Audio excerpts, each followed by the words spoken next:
راستے میں نعیم بن عبداللہ ملے۔ انہوں نے پوچھا کہ عمر کہاں کا ارادہ ہے؟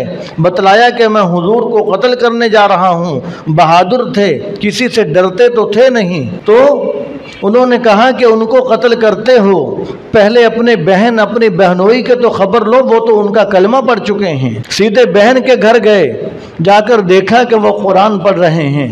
حضرت عمر کو دیکھ کر انہوں نے قرآن کے وہ صفحات جس چیزوں پر قرآن لکھا تھا وہ چھپا لیا، اور حضرت عمر نے بہنوئی کو مارا پیٹا۔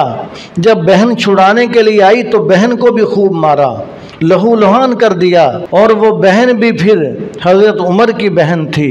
وہ بہن کہنے لگی کہ عمر، میں تجھ سے اپنے جسم کی بوٹیاں تو نچوا سکتی ہوں، میں دہکتے ہوئے انگاروں پر تو لیٹ سکتی ہوں، تپتی ہوئی ریت پر تو گھسٹ سکتی ہوں، لیکن جو ایمان میرے سینے میں، میرے دل میں داخل ہو گیا تو اس کو کبھی نہیں نکال سکتا۔ وہ بہن بھی حضرت عمر کی بہن تھی۔ پھر حضرت عمر نے دیکھا کہ یہ میری بہن ہے، اس کی آنکھوں میں آنسو ہیں، اتنی جرت ہے، اتنی بہادری ہے کہ میں نے اتنا تشدد کیا پھر بھی اسلام دین چھوڑنے کے لیے تیار نہیں۔ بہن کے آنسو اور بہن کی استقامت اور جرت اور بہادری کو دیکھ کر حضرت عمر پر بھی رکت طاری ہو گئی۔